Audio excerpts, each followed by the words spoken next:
জগদ্ধাত্রী বা জগদ্ধাত্রী দুর্গা হিন্দু শক্তির দেবী। ইনি দেবী দুর্গার অপর রূপ। উপনিষদে তার নাম উমা হৈমবতী। বিভিন্ন তন্ত্র ও পুরাণ গ্রন্থেও তার উল্লেখ পাওয়া যায়। যদিও জগদ্ধাত্রী আরাধনা বিশেষত বঙ্গদেশেই প্রচলিত।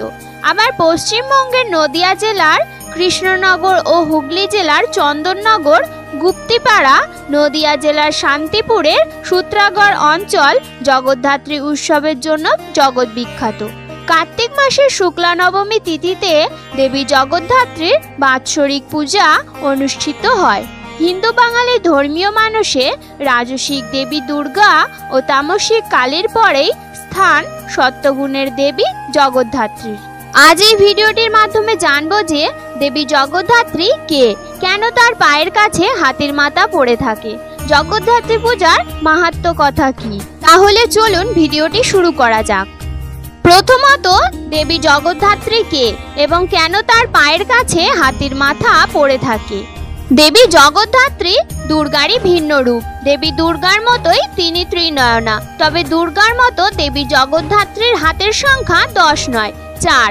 আবার দেবী দুর্গার মতোই দেবী জগদ্ধাত্রী সিংহ বাহিনী। তার গলায় থাকে নাগযজ্ঞ পবিত।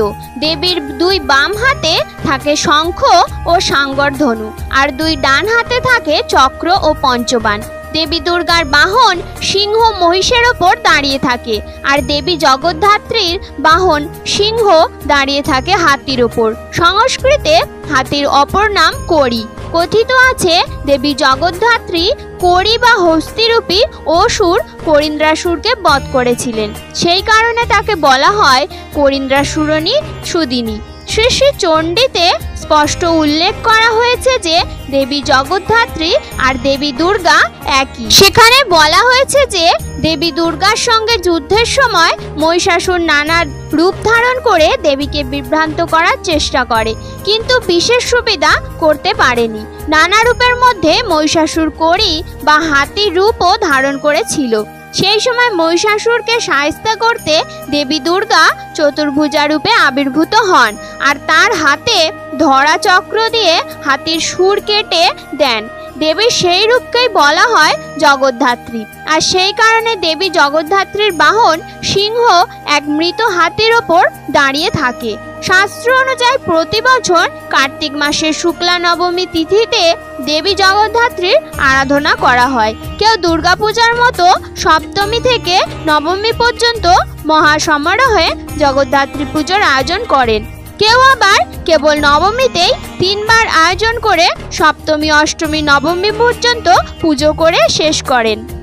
দ্বিতীয়ত, জগদ্ধাত্রী পুজোর মাহাত্ম্য কথা কি। জগদ্ধাত্রী কৃষ্ণনগর ও চন্দননগরের প্রাণান্তিকা, কিন্তু এই জগদ্ধাত্রী পূজার সূচনার ঐতিহাসিক প্রেক্ষাপট কি তা নিয়ে রয়েছে বহু মতান্তর। ইদানিংকালে কৃষ্ণনগর রাজবাড়ি তথা নদিয়ার ব্রাহ্মশাসন বা গ্রামের জগদ্ধাত্রী পুজোর কিছু কাহিনী পাঠক মহলে খুবই জনপ্রিয় হয়ে উঠেছে। উইকিপিডিয়াতেও লেখা আছে রাজা কৃষ্ণচন্দ্রের জগদ্ধাত্রী পূজার সূচনার কথা। মজার কথা হলো যে এই পূজা আদৌ কবে ও কোথায় শুরু হয়েছিল এবং তার ঐতিহাসিক বিশ্লেষণ কি। কৃষ্ণনগর রাজবাড়ির মতে এই পূজা মহারাজ কৃষ্ণচন্দ্র রায় 1710 খ্রিস্টাব্দ দ্বারা শুরু হয়েছে। তিনি নাকি তৎকালীন নবাবের কাছে কোনো এক কারণে দুর্গাপুজোর সময় বন্দী হন এবং পরে দুর্গাপূজার পর ছাড়া পেলে স্বপ্নাদেশে পরের মাসের অর্থাৎ কার্তিক শুক্লা নবমীতে এই পূজার প্রচলন করেন। সময়কাল নিয়ে মতভেদ থাকলেও আনুমানিক সূচনাকাল সর্বপ্রথম কৃষ্ণনগর, এরপর চন্দননগর বা অন্যান্য স্থানে জগদ্ধাত্রী পূজার সূচনা হয়। জগদ্ধাত্রী সম্পূর্ণ তান্ত্রিক দেবী। বঙ্গতান্ত্রিক সিদ্ধ পুরুষ কৃষ্ণানন্দ, আগমবংশীয় মহাপণ্ডিত তন্ত্রজ্ঞ সিদ্ধ সাধক কৌলাবধূতাচার্য রঘুনাথ তর্কবাগীশ মহাশয় 1610 শতাব্দে বা 1681 খ্রিস্টাব্দে প্রায় 160টি তন্ত্র ও প্রায় শতাধিক বেদ বেদান্ত পুরাণাদি গ্রন্থ মন্থন করে রচনা করেন। আগমতত্ত্ব বিলাস নামক এক অনর্ঘ্য মহাপুস্তক। সেই পুস্তকে স্পষ্টতই জগদ্ধাত্রী দেবীর সম্পূর্ণ মূর্তি বিতরণ, পূজাকাল, পূজা পদ্ধতি, পূজার বীজ মন্ত্র, দীক্ষাবিধি সব সুনিপুণভাবে বিস্তৃত উল্লেখ করেছেন রঘুনাথজি। ইন্দ্রনারায়ণের দেহরক্ষার ৬-৭ বছর বহু আগে থেকে কৃষ্ণনগরে পূজার সূচনা হয়। চন্দননগরের আদিমা তথা আরও কিছু বারোয়ারি পূজা সহ আদি হালদার পাড়ার বারোয়ারির পূজার সচিত্র তথ্য প্রকাশিত হয়। 1961 সালে আনন্দবাজার পত্রিকায় স্পষ্টতই উল্লেখ আছে যে সেই পূজা প্রায় 400 বছর প্রাচীন। সেই হিসাব বর্তমান কাল ধরে সেই পূজা 460 বছর প্রাচীন। তাহলে প্রসঙ্গক্রমে বলতে হয় আদি হালদার পাড়ার পূজাটিও পূর্বে কোনো এক সাধক পরিবারের পূজা ছিল। তারাও মানে যে আদিমা তাদের থেকেও প্রাচীন, অর্থাৎ আদিমায়ের প্রাচীনত্ব স্বীকৃত। 1820 সালে ফ্রেন্ডস অফ ইন্ডিয়া নামক পত্রিকায় চন্দননগরে জগদ্ধাত্রী পূজার উল্লেখ আছে। সেই স্থানে আছে রবার্ট ক্লাইভ চন্দননগরের চাউলপট্টিকে গ্র্যানারি অফ বেঙ্গল বলে উল্লেখ করেছিলেন এবং সেই সময় আদিমায়ের পূজার কথাও ছিল। ক্লাইভের 1757 খ্রিস্টাব্দে চন্দননগর অভিযানের কথা আমরা সকলেই জানি। এত দ্বারা প্রমাণ হয় যে কৃষ্ণচন্দ্রের বহুপুরে আদিমায়ের পূজা প্রচলিত ছিল। নদিয়ার রাজ কৃষ্ণচন্দ্র রায়ের রাজত্বকাল থেকেই বঙ্গদেশের জগদ্ধাত্রী পূজার জনপ্রিয়তা বৃদ্ধি পায়। জগদ্ধাত্রী পূজার নিয়মটি একটু স্বতন্ত্র। দুই প্রথায় এই পূজা হয়ে থাকে। কেউ কেউ সপ্তমী থেকে নবমী অবধি দুর্গাপুজোর ধাঁচে জগদ্ধাত্রী পূজা করে থাকেন। আবার কেউ কেউ নবমীর দিনই 3 বার পুজোর আয়োজন করে সপ্তমী, অষ্টমী ও নবমী পূজা সম্পন্ন করেন। এই পূজার অনেক প্রথাই দুর্গাপূজার অনুরূপ। জগদ্ধাত্রী শব্দের আবিধানিক অর্থ জগৎ যোগ ধাত্রী, জগতের ধাত্রী। ব্যাপ্ত অর্থে দুর্গা, কালী সহ অন্যান্য শক্তি দেবীগণও জগদ্ধাত্রী। তবে শাস্ত্র নির্দিষ্ট জগদ্ধাত্রী রূপের নামকরণের পশ্চাতে রয়েছে সূক্ষ্মতর ধর্মীয় দর্শন। ধৃতিরূপিণী মহাশক্তি জগদ্ধাত্রী, সগুণ ব্রহ্মের সৃষ্টি, স্থিতি ও বিনাশ স্বরূপ 3 গুণের যুগপৎ প্রকাশ। যেমন কালী রূপের বৈশিষ্ট্য তার ধারণী ও পোষণী গুণের যুগপৎ প্রকাশ ও জগদ্ধাত্রী রূপের বৈশিষ্ট্য। ধা ধাতুর অর্থ ধারণ বা পোষণ। ভগবতী নিখিল বিশ্বকে বক্ষ ধারণ করে পরিপালন করে বলে মুনিগণ কর্তৃক তিনি ত্রৈলোক্য জননী নামেও অভিহিত। নিয়ত পরিবর্তনশীল এই জগতের পেছনে রয়েছে তার রক্ষণ ও পোষণের জন্য অচিন্তনীয়া মহাশক্তির এক অদ্ভুত খেলা। সতত পরিবর্তনশীল জগৎ সেই মহাশক্তির দ্বারা বিধৃত, যিনি নিত্যা, শাশ্বতী ও অপরিবর্তনীয়া দেবী জগদ্ধাত্রী সেই ধৃতিরূপিণী মহাশক্তি। দেবী ভাগবত পুরাণ ও অন্যান্য পুরাণ মতে উল্লিখিত একটি উপাখ্যান অনুসারে একবার দেবাসুর সংগ্রামে দেবগণ অসুরদের পরাস্ত করলেন, কিন্তু তারা বিস্মিত হলেন যে নিজ শক্তিতে নয়, বরং ব্রহ্মের বলে বলীয়ান হয়েই তাদের এই বিজয়। ফলত তারা হয়ে উঠলেন অহংকার প্রমত্ত। তখন দেবী লক্ষ্মী এক কুমারী বালিকার বেশ ধারণ করে তাদের সম্মুখে উপস্থিত হলেন। তিনি একটি তৃণখণ্ড দেবতাদের সম্মুখে পরীক্ষার নিমিত্ত রাখলেন। অগ্নি ও বায়ু তাদের সমস্ত শক্তি প্রয়োগ করেও সেই তৃণখণ্ডটিকে দগ্ধ বা বিধত করতে পারলেন না। তখন দেবগণ ইন্দ্রকে বালিকার পরিচয় জানবার নিমিত্ত প্রেরণ করলেন। ইন্দ্র অহংকার প্রমত্ত হয়ে বালিকার কাছে আসেননি, এসেছিলেন জিজ্ঞাসু হয়ে। তাই ব্রহ্মরূপী দেবী মহালক্ষ্মী তার সম্মুখ হতে তিরোহিত হলেন, বরং তার সম্মুখের আকাশে দিব্য শ্রীমূর্তিতে আবির্ভূত হলেন হৈমবতী রমা। রমা ব্রহ্মের স্বরূপ ব্যাখ্যা করে ইন্দ্রের জ্ঞান পিপাসা নিবৃত্ত করলেন। সেই দেবীকে পুরাণে জগদ্ধাত্রী নামে পরিচিতি লাভ করেন। জগদ্ধাত্রী অর্থাৎ জগৎকে ধারণ করেন যিনি। কাত্যায়নী তন্ত্র। কাত্যায়নী তন্ত্র অনুযায়ী উপনিষদে উমার রূপ বর্ণনা নেই, কেবলমাত্র তাকে হৈমবতী পার্বতী অর্থাৎ স্বর্ণালঙ্কার ভূষিত বলা হয়েছে। তবে এই হৈমবতী উমাই যে দেবী জগদ্ধাত্রী সে পোত্রায় জন্মে কাত্যায়নী তন্ত্রের 76 অধ্যায়ে উল্লিখিত একটি কাহিনী আছে। এই কাহিনী অনুসারে একদা ইন্দ্র, অগ্নি, বায়ু ও চন্দ্র এই 4 দেবতা অহংকার প্রমত্ত হয়ে নিজেদের ঈশ্বর মনে করতে শুরু করলেন। তারা বিস্মিত হলেন যে দেবতা হলেও তাদের স্বতন্ত্র কোনো শক্তি নেই। মহাশক্তি পার্বতীর শক্তিতেই তারা বলীয়ান। দেবগণের এই ভ্রান্তি অপনয়নের জন্য দেবী জগদ্ধাত্রী কোটি সূর্যের তেজ ও কোটি চন্দ্রের প্রভাযুক্ত এক দিব্য মূর্তিতে তাদের সম্মুখে উপস্থিত হলেন। এর পরের কাহিনী কোনো উপনিষদে বর্ণিত তৃণখণ্ডের কাহিনীর অনুরূপ। দেবী প্রত্যেকের সম্মুখে একটি করে তৃণখণ্ড রাখলেন, কিন্তু 4 দেবতার কেউই তাকে স্নানাঞ্চুত বা ভস্মীভূত করতে অসমর্থ হলেন। দেবগণ নিজেদের ভুল উপলব্ধি করলেন। তখন দেবী তার তেজরাশি স্থিমিত করে এই অনিন্দ মূর্তি ধারণ করলেন।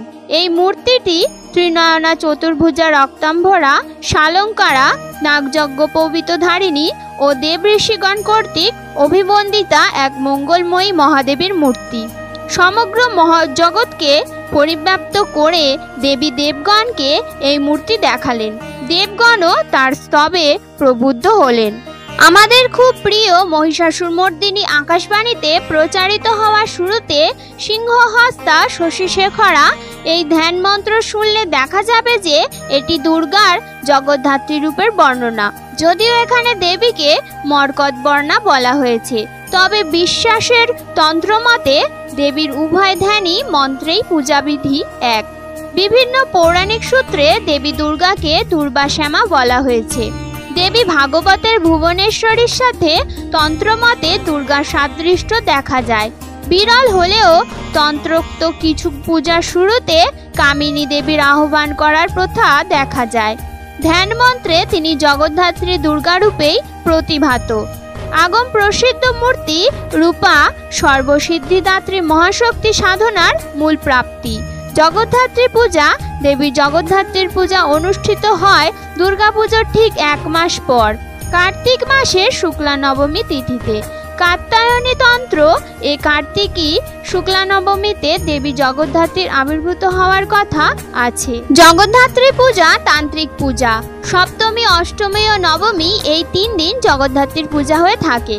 তবে অনেকে নবমীর দিন 3 বার পূজা করে সপ্তমী, অষ্টমী ও নবমী পূজা সম্পন্ন করেন। কোথাও কোথাও প্রথম বা দ্বিতীয় পূজার পর কুমারী পূজারও আয়োজন করা হয়।